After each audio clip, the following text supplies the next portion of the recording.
खूबसूरत वादियां, बहते झरने और कल कल करती नदियां किसी जन्नत से कम नहीं। ब्रेक के बाद एक बार फिर से स्वागत है आप सभी का। ब्रेक पे जाने से पहले हम यहाँ पर बात कर रहे थे पर्यावरण दिवस की। जिस तरीके से लगातार पर्यावरण दिवस हर साल यहाँ पर मनाया जाता है और कहीं ना कहीं यहाँ पर तमाम कदम उठाए जाते हैं, नियम बनाए जाते हैं कि जो हम हमारे आसपास का वातावरण है, पर्यावरण है, कहीं ना कहीं उसका संरक्षण कर सके और उसको सुरक्षित रखने के लिए तमाम यहाँ पर कदम उठा सके। लेकिन जिस तरीके से तमाम दिन ब दिन पर्यावरण को नुकसान यहाँ पर पहुँच रहा है, उसका कहर पूरी दुनिया भर में यहाँ पर देखा जा सकता है और पूरी दुनिया को कहीं ना कहीं इसका कहर इस पर देखा जा सकता है। तो यहाँ पर लगातार हमारे साथ भूपेंद्र गुप्ता जी भी बने हुए हैं और रमेश पुरोहित यहाँ पर जयपुर से हमारे साथ लगातार बने हुए हैं। रमेश जी, आपके पास आना चाहूंगी। अगर भारत की मैं बात करूं तो भारत पर इस वक्त एक गंभीर संकट यहाँ पर पर्यावरण की दृष्टि से यहाँ पर छाया हुआ है। चाहे बात करूं जिस तरीके से लगातार जो भारत के तमाम देश, भारत के तमाम राज्य हैं, कहीं ना कहीं उसमें लगातार ये पर्यावरण फैलता जा रहा है। और अगर हाल ही के आंकड़ों की मैं बात करूं तो दुनिया के 5 शहरों में भारत के कई शहर भी शामिल हैं जिनमें पर्यावरण सबसे अधिक देखा गया। क्या कहेंगे?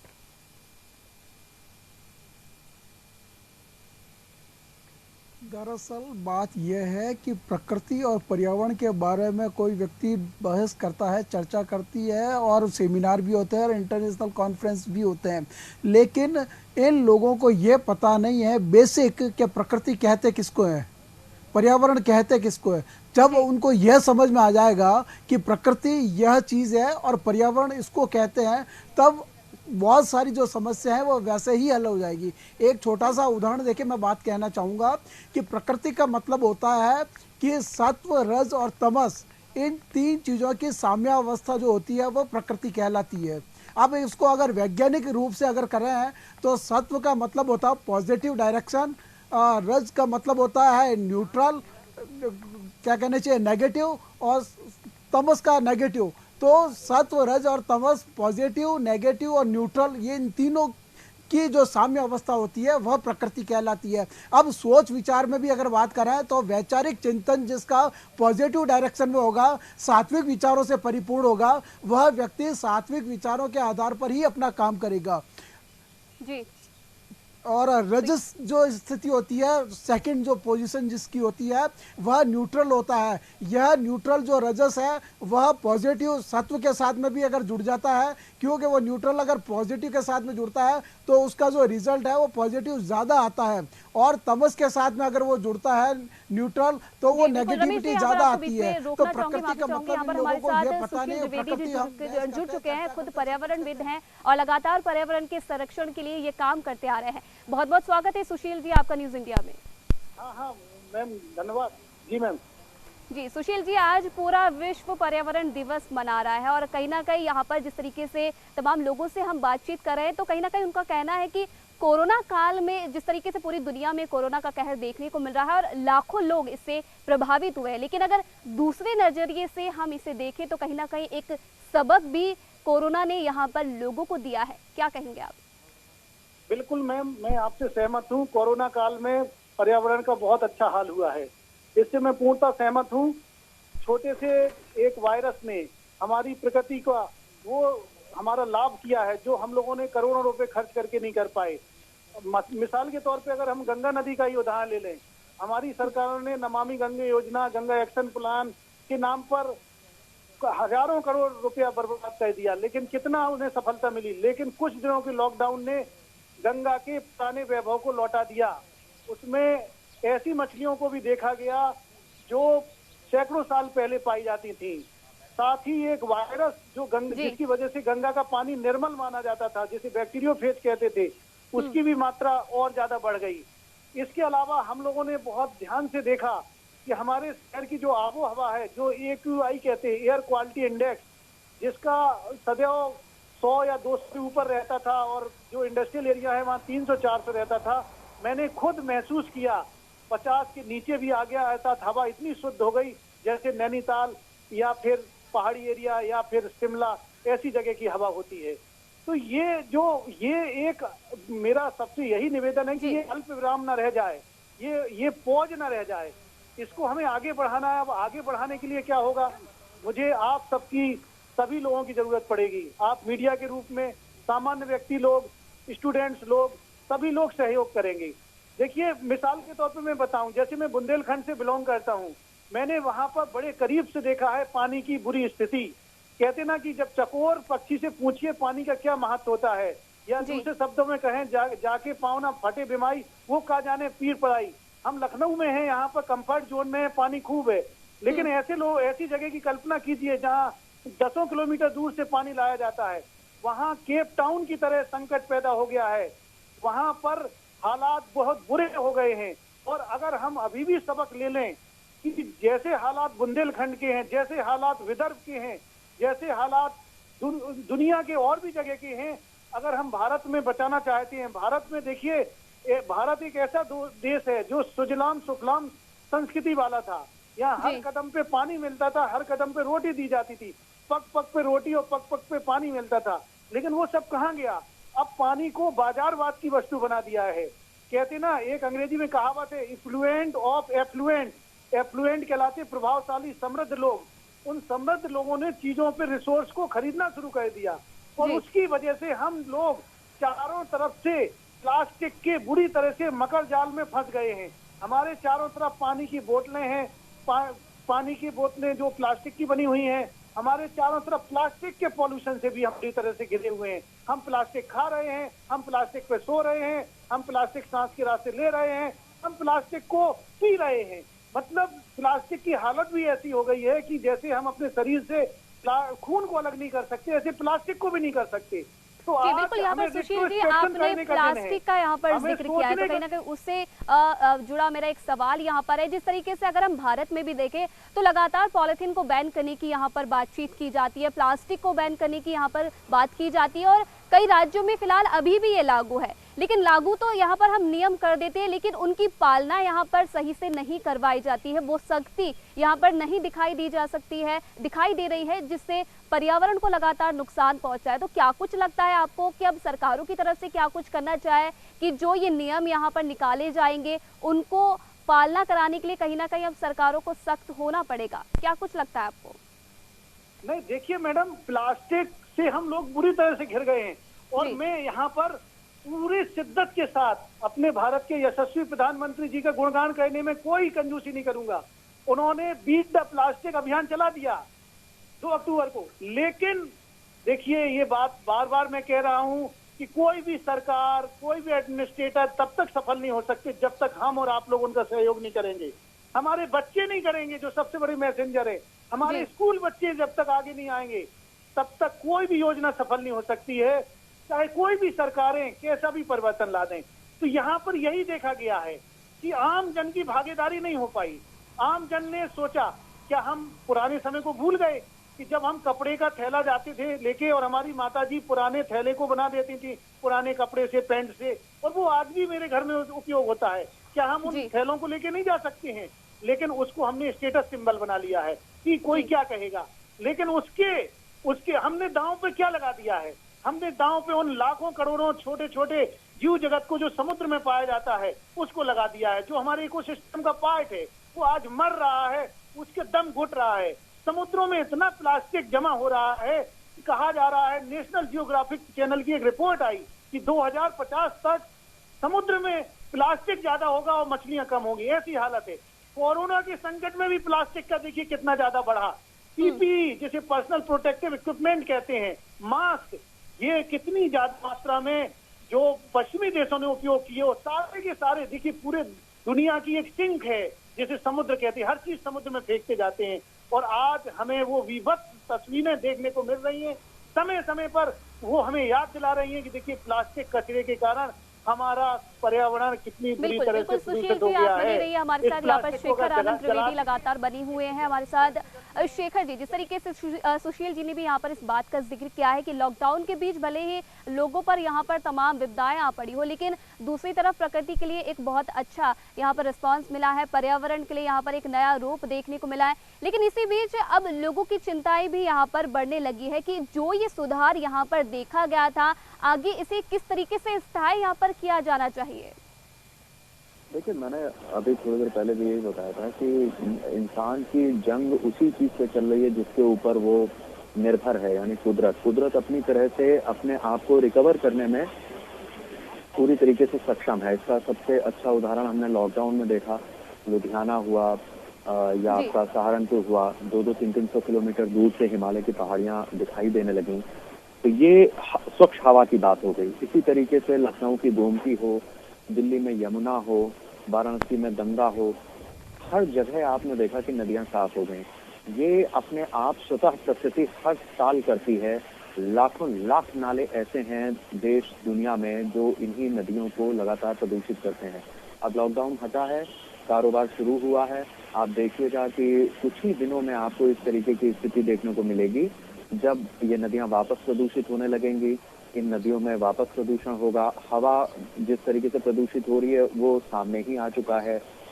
जैसे ही अनलॉक 1 में गाड़ियां सड़क पर निकली हैं, अपनी तरह से सांस लेने में दिक्कतें और वगैरह वगैरह बहुत सारी चीजें शुरू हो गई। आप इसका सबसे बड़ा उदाहरण यूं भी देखिए कि पिछले 2-2.5 महीने में जब लॉकडाउन था, उस समय पर बहुत सारे बुजुर्ग ऐसे थे, बहुत सारे बच्चे ऐसे थे जो अक्सर, अगर मतलब ये लॉकडाउन ना होता तो हम शायद उन्हें डॉक्टर के यहाँ लेकर के जाते हैं, जिसकी जो दवाइयाँ चल रही हैं वो चल रही होती। कुछ गंभीर बीमारियों को अगर हम छोड़ दें तो बहुत सारे लोग एजेड भी ऐसे थे, बच्चे भी ऐसे थे जिनको किसी तरीके की दवा की जरूरत नहीं पड़ी। उसकी वजह यही है कि जिस हवा में वो सांस ले रहे थे, जिस पानी को वो पी रहे थे, धीरे धीरे वो सारी चीजें स्वच्छ होती गई और उसका असर सेहत पर भी पड़ा। तो सेहत बनाने के लिए कोई जरूरी नहीं है कि आप बहुत अच्छा खाएंगे, बहुत अच्छा पिएंगे, उसी से सब चीजें होनी है। आपका वातावरण साफ होगा तो जाहिर सी बात है कि आपको उसका फायदा कहीं ज्यादा मिलेगा और आपकी इम्यूनिटी पावर बढ़ेगी और उसका फायदा आपको यूं मिलेगा कि आपका खर्च जो दवाइयों पे हो रहा है वो सब चीजें कम होंगी। बहुत सारे लोगों से मेरी बात हुई, उनको आर्थराइटिस की समस्या थी, कुछ लोग थे जिनको हृदय रोग संबंधी दिक्कतें थी। उनका कहना था कि पिछले 2 महीने में हमने बीपी की गोली भैया 15 दिन बिल्कुल नहीं खाई, हमारा ब्लड प्रेशर बिल्कुल नॉर्मल रहा। तो ये किस वजह से हुआ? इस वजह से हुआ कि सारे तनाव हट गए। आपको ये पता था कि अब 20-21 दिन हमारे पास कोई काम नहीं है, सरकार ने बंद किया है, हमसे कोई पूछने नहीं आएगा वगैरह। तो इस तरीके की जब निश्चिंतता दिमाग में आती है, इस तरीके की जब बातें दिमाग में आती हैं तो आपका शरीर भी साफ होता है और जाहिर सी बात है कि आप बहुत कुछ रोक देते हैं तो कुदरत भी अपनी तरह से अपने आप को साफ करने का मादा रखती है। जी, लेकिन यहाँ पर शेखर जी हम बात कर रहे हैं कि पर्यावरण का जो हमने हाल किया है, कहीं ना कहीं उसके पीछे मानव का ही हाथ है। लेकिन अगर भारत के पड़ोसी देश की मैं बात करूँ तो वहाँ पर स्थिति एकदम उलट है। यहाँ पर मैं बात कर रही हूँ भारत के पड़ोसी देश भूटान की। भूटान दुनिया का उन देशों में शामिल है जो कि प्रदूषण मुक्त है।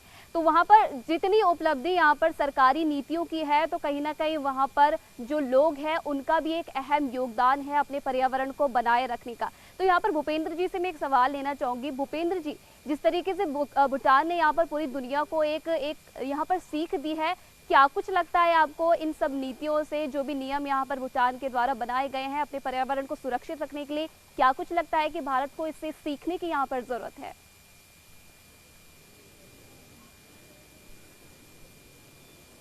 जी देखिए, ऐसी जिस तरीके से आपने कहा भूटान के अलावा 2 देश ऐसे हैं।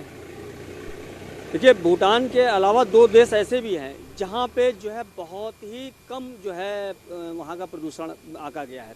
अगर हम यहाँ पर्टिकुलर बात करें तो हमारे यहाँ केवल हिंदुस्तान में दिवाली एक ऐसा पर्व है जहाँ पे जो प्रदूषण होता है उसका रेशियो जो है वो आम दिनों की अपेक्षा, यानी 365 की अगर हम 364 दिन के मुकाबले 1-1.5 गुना बढ़ जाता है। तो आप ये एक साधारण सा आप समझिए कि दिवाली जो सबसे बड़ा त्यौहार है हिंदुस्तान के अंदर, उसमें केवल जो 364 दिन पर्यावरण होता है वो 1.5 दिन में वो प्रदूषण इतना फैल जाता है, 2 छोटी दिवाली को बड़ी दिवाली को, कि वो जो है 363 दिन का वो रिकवर करता है। तो यहाँ पे एक तो चीज़ों इस तरीके की जो तमाम प्रदूषण जो फैल रहा है, तमाम चीज़ें जो हो रही हैं, आपने भूटान का नाम लिया, देश का काम नाम लिया है, तो भूटान में आप समझिए जैसे कल कारखानों के चलने की क्या स्थिति है, वहाँ की तमाम जो है आम आदमी के ऊपर किस तरीके से संकल्प है। आज का दिन सिर्फ इस बात के लिए नहीं है कि हम यहाँ पे आज केवल इस पर चर्चा करें या इस पर गोष्ठी करें या इस पर विचार करके इसको किनारे हो जाएं। आज का दिन इस तरीके के दिवस ये याद दिलाते कि आप किस तरीके से जो है कितने गहरे संकट में आप फंसते जा रहे हैं, और आप इसको एक एनालाइज करिए, अपने आप में चिंतन मंथन करिए कि आपके कल कारखाने, आपके जो है गाड़ियों से निकलने वाला प्रदूषण, उसके अलावा आपका जो कचरे का जो आप कर रहे हैं, प्लास्टिक का इस्तेमाल कर रहे हैं, किस तरीके से आप अपने पर्यावरण को, किस तरीके से आप अपनी प्राकृतिक संपदा को नुकसान पहुंचा रहे हैं। तो इसका एक चिंतन और मंथन और आकलन करने का आज का दिन है। और इसको जब आज का दिन आप ये चर्चा करते हैं, आप इस पर करते हैं, तो अगले 364 दिन आपको इस पर काम करना है, इस पे आपको अपनी जिम्मेदारी को समझना है। इसके अलावा देखिए, सही इससे पहले जो पर्यावरणविद कह रहे थे कि लगातार सही बात है कि कोई भी सरकार हो, कोई भी नियोक्ता हो, कोई भी एडमिनिस्ट्रेटर हो, वो तब तक का उसके केवल काम नीति बनाना है, सफल बनाना है। आप ऐसा है, आप हमेशा चीज़ों को तो आप स्थायी तौर पे ले नहीं जा सकते, आप हमेशा बंद का सहारा नहीं ले सकते, आप हमेशा कल कारखानों को, लेकिन इसके अलावा हम सबकी एक व्यक्तिगत तौर पे एक ड्यूटी है, एक जिम्मेदारी, एक कर्तव्य है कि हम चीज़ों को बहुत गंभीरता से समझें और इसके साथ ही साथ हम व्यक्तिगत तौर पे संकल्प लें कि हम किस तरीके से स्वयं में किस तरीके से अपने पर्यावरण को सुरक्षित रख सकते हैं, किस तरीके से संरक्षित कर सकते हैं, और इसके साथ ही साथ जो है हम आने वाली पीढ़ी को क्या मैसेज देना चाहते हैं। कोई ज़रूरी नहीं है कि आप केवल सरकार के लिए जब कोई गाइडलाइन आएगी, जैसे अभी इससे पहले जो आनंद शेखर बता रहे थे कि जो है कि किस तरीके से हमारी लोगों ने दवाइयाँ नहीं खाई हैं, डॉक्टरों के पास नहीं गए, तो कारण क्या था, एक आदमी के अंदर निश्चिंतता आती है, लेकिन आप इस तरीके से कब तक इसके आश्रित रहेंगे, कब तक इसके सहारे पर रहेंगे। आप किस तरीके से, आपको खुद व्यक्तिगत तौर पर इसका जो है चिंतन करना पड़ेगा, खुद आपको समझना पड़ेगा कि मैं अगर अपने आसपास का वातावरण साफ करता हूँ, अपने गली को, अपने मोहल्ले को, अपने बिल्कुल, जिस घर तरीके को, से हम अपने यहाँ पर आसपास बात के करें एरिया कि को, कहीं ना कहीं लोगों का यहाँ पर अपना अहम योगदान बन जाता है कि किस तरीके से जो अपने आसपास का वातावरण है, अपने आसपास का पर्यावरण है, कहीं ना कहीं लोगों का सबसे ज्यादा योगदान यहाँ पर रहता है कि किस तरीके से वो उसे सुरक्षित रख सकते हैं। तो रमेश पुरोहित जी यहाँ पर लगातार जयपुर से हमारे साथ बने हुए हैं। रमेश जी, इसे लेकर एक सवाल यहाँ पर मेरा ये है कि कहीं ना कहीं लोगों की जिम्मेदारी भी यहाँ पर एक अहम बन जाती है, क्योंकि कहीं ना कहीं लोगों का हाथ सबसे बड़ा यहाँ पर होता है अपने पर्यावरण को दूषित करने में, चाहे नदियों को दूषित करने में मैं बात करूँ या फिर तमाम जंगलों को यहाँ पर जलाया जा रहा है, तो कहीं ना कहीं मानव की जिम्मेदारी भी इसमें अहम हो जाती है। तो क्या कुछ अब आपको लगता है कि लोगों को अवेयर करने के लिए यहाँ पर अब क्या कुछ कदम उठाने चाहिए? जंगल और जमीन को अगर सुरक्षित रखना है तो व्यक्ति खुद ही करेगा, कहीं बाहर से या कहीं दूसरे ग्रहों से व्यक्ति आकर के यहाँ पर जो सब कुछ ठीक कर देगा, तब तक संभव नहीं है। तो हर व्यक्ति की यह जिम्मेदारी है, ये दायित्व है, और हम तो निभाते हैं। मैं बार बार यही कह रहा हूँ कि हम तो सदियों से निभाते हैं, और जो व्रत और तीज और त्योहार और जिसकी हम बात करते हैं, तो ये हमारे संस्कार में है, हमारी संस्कृति है जो लगातार बहती आई है। बस फर्क इतना हो गया कि आज के संदर्भ की जब मैं बात करता हूँ तो विकास की जो अवधारणा आज अडॉप्ट की जा रही है और उसका अति दोहन किया जा रहा है, प्राकृतिक संसाधनों का जिस रूप में उपयोग किया जा रहा है वह घातक है, और यह सिर्फ और सिर्फ आपके सोच और विचार को ही बदल सकता है। जो सोच और विचार आपके दिल और दिमाग में आता है, आप उसी के अनुसार जो है काम करते जाते हो। अगर नेगेटिविटी आपके दिमाग में रहेगी कि हमको संसाधनों का अति दोहन करना है और विकास की एक नई ऊंचाइयों को अगर पहुंचाना है, तो आप वैसे ही काम करोगे। तो कल कारखाने हो, जल जंगल जमीन की जो संरक्षण की बात कर रहा है, अब ये हमारे साथी ने बताया कि बच्चे वगैरह, अरे बच्चे तो उसके ब्रांड एम्बेसडर, इस तरह के जो दिवस होते हैं उसमें प्रभात रैलियां और सुबह 7:30 बजे है जो है गली गली गांव नुक्कड़ जाकर के पर्यावरण बचाने का संदेश देते हैं। तो बच्चों में कह लो, व्यक्ति में कह लो, हर व्यक्ति में कह लो, यह तो हमारे खुद की एक मनस्थिति है कि हम जी बिल्कुल रमेश जी, जिस तरीके से आपने भी यहाँ पर जिक्र किया है, कहीं ना कहीं लोगों की जिम्मेदारी यहाँ पर अहम बन जाती है कि किस तरीके से वो अपना योगदान यहाँ पर देख सकते हैं। फिलहाल आप सभी का यहाँ पर अपने विचार साझा करने के लिए बहुत बहुत धन्यवाद। जिस तरीके से माना ये जाता है कि पर्यावरण से ही मानव का अस्तित्व है, लेकिन जिस तरीके की तस्वीरें यहाँ पर लगातार सामने आ रही हैं और पर्यावरण को नुकसान यहाँ पर पहुँचाया जा रहा है, तो कहीं ना कहीं हमारी जिम्मेदारी भी यहाँ पर बनती है कि कदम यहाँ पर हम अपनी तरफ से उठाएं और अपने वातावरण को स्वच्छ रखने की कोशिश करें। खूबसूरत वादियां, बहते झरने और कल कल करती नदियां किसी जन्नत से कम नहीं।